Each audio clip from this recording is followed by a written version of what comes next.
This is the MonDak OilField Review with host Jason Spees.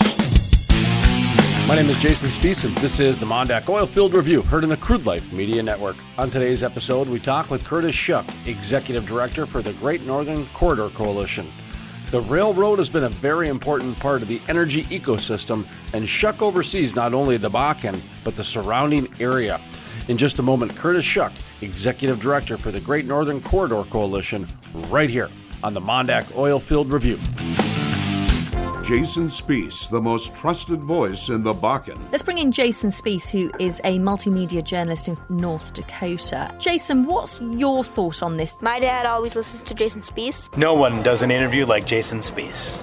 Jason Spees is the most trusted voice in the Bakken. Love listening to Jason Spees on the radio, and if I miss him there, I catch him online. You know, I don't know what justifies being placed in history books, Jason, but in my book, it's in there.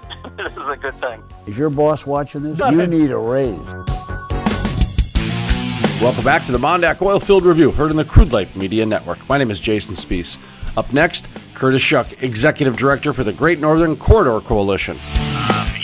Interesting in this part of the country currently, the interchange or the exchange point for the Montana Rail Link and BNSF happens at Laurel, Montana, and so there's a lot going on there, you know what I mean, a lot going on in Laurel on what used to be the Northern Pacific route,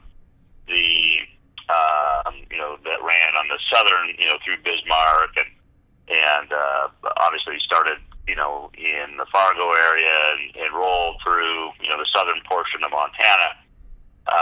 Now BNSF shares its rights or supports the Montana Rail Link, which actually has a lease over that old line. But there's a lot of activity here, and as we're looking at traffic out of North Dakota particularly, the nice thing is you got a couple of options, or the railroad has a couple of options in terms of routing, which really helps for, capacity and velocity decisions that the railroad makes as far as getting products to market.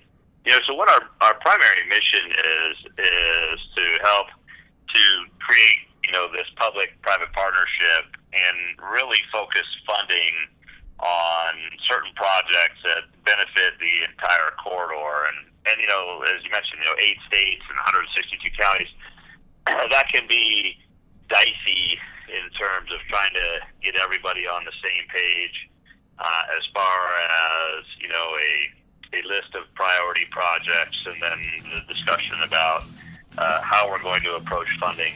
This year we've got 8 projects. Once again, that was Curtis Shuck, Executive Director for the Great Northern Corridor Coalition. To listen to the full-length interview with Curtis Shuck or to follow other energy series, visit our website, thecrudelife.com. That's thecrudelife.com. The MonDak OilField Review is part of the Crude Life Media Network. Check us out on Facebook and Twitter. All of those links can be found at thecrudelife.com.